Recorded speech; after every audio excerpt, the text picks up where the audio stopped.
مفتی غلام حیدر ساقی صاحب کے نئے بیانات سننے اور دیکھنے کے لیے ہمارے یوٹیوب چینل کو سبسکرائب کریں۔ شکریہ۔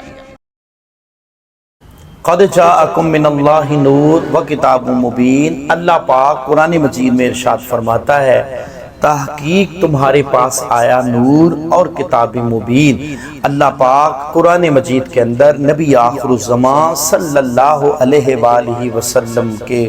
نور مقدس کی آمد کا پیغام دے رہا ہے، کیونکہ ہو یہ نہ پھول تو بلبل کا ترنم بھی نہ ہو، چمنے دہر میں کلیوں کا تبسم بھی نہ ہو، یہ نہ ساقی ہو تو پھر میں بھی نہ ہو، ہم بھی نہ ہو، بزم توحید بھی دنیا میں نہ ہو، تم بھی نہ ہو، خیمہ افلاک کا استادہ اسی نام سے ہے، بزم ہستی تپش امادہ اسی نام سے ہے، کیونکہ کتاب فطرت کے سر ورق پر جو نام احمد رقم نہ ہوتا، یہ نقش ہستی ابھر نہ سکتا، وجود لوح و قلم نہ ہوتا، نہ روح حق سے نقاب اٹھتا، نہ ظلمتوں کا حجاب اٹھتا، زمین نہ ہوتی، فلک نہ ہوتا، عرب نہ ہوتا، عجم نہ ہوتا، یہ محفل کون و مکان نہ ہوتی اگر وہ شاہ امم نہ ہوتا۔ اللہ پاک نے اپنے نبی برحق امام الانبیاء صلی اللہ علیہ وسلم کو اگر پیدا نہ کرتا، اللہ اپنا رب ہونا ہی ظاہر نہ کرتا۔ ماہ ربیع الاول کی آمد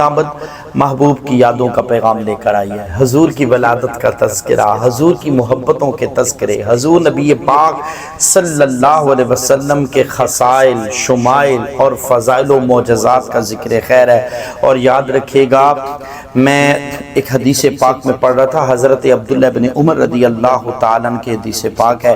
امام بخاری کے استاد ہیں مصنف عبد الرزاق، انہوں نے اس حدیث کو روایت کیا ہے۔ نبی کریم صلی اللہ علیہ وسلم کی حدیث پاک کو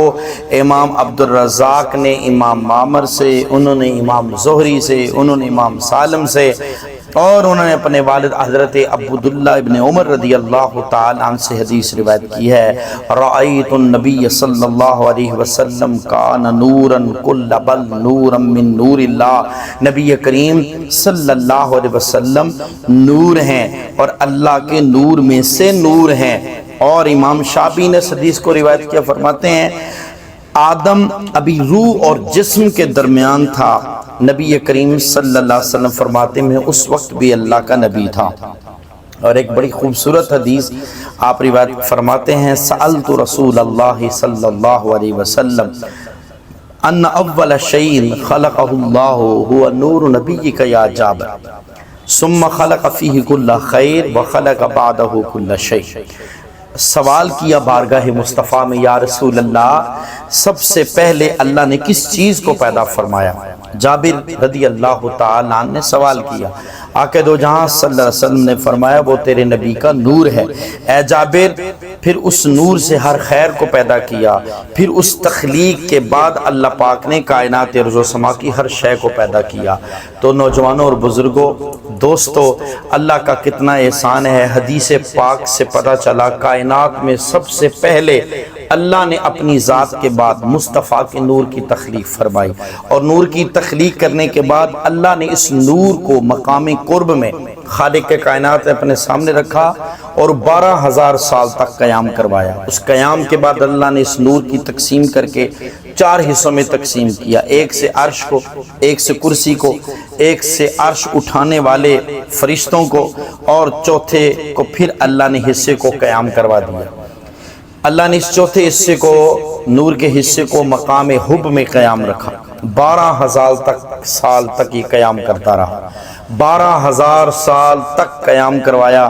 پھر قیام کے بعد اس نور کے پھر 4 حصے کیے، ایک سے قلم، ایک سے لوح، ایک سے جنت، اور چوتھے حصے کو پھر رب کائنات نے مقام خوف میں 12,000 سال تک قیام کروا دیا۔ پھر 12,000 سال تک قیام کرنے کے بعد پھر اس نور کے 4 حصے کیے،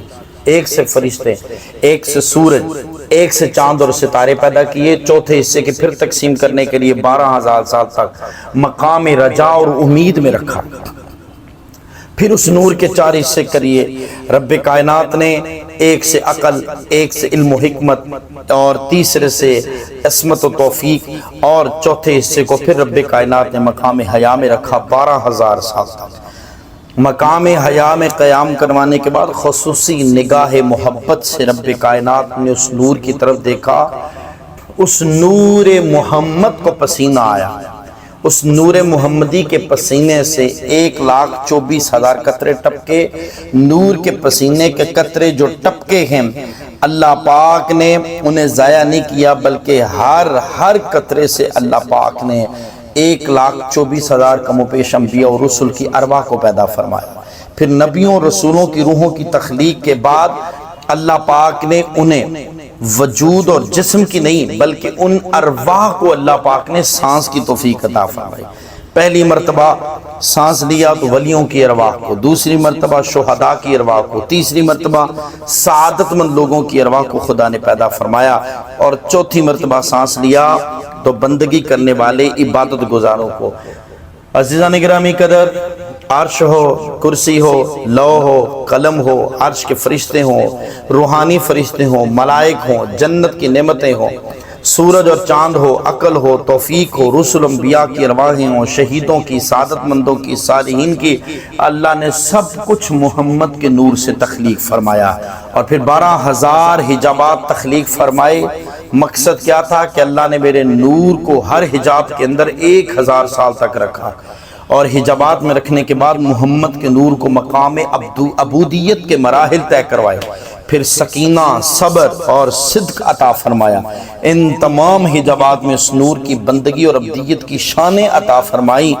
اور اس نور کی جلوہ گری سے خدا نے مشرق کو، مغرب کو، زمین و آسمان کو،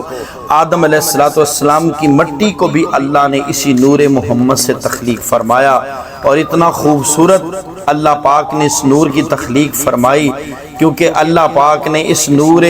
محمدی کی تخلیق سے ہی کل کائنات کو اللہ پاک نے پیدا فرمایا۔ وہ کسی کہنے والے نے کیا خوب کہا ہے،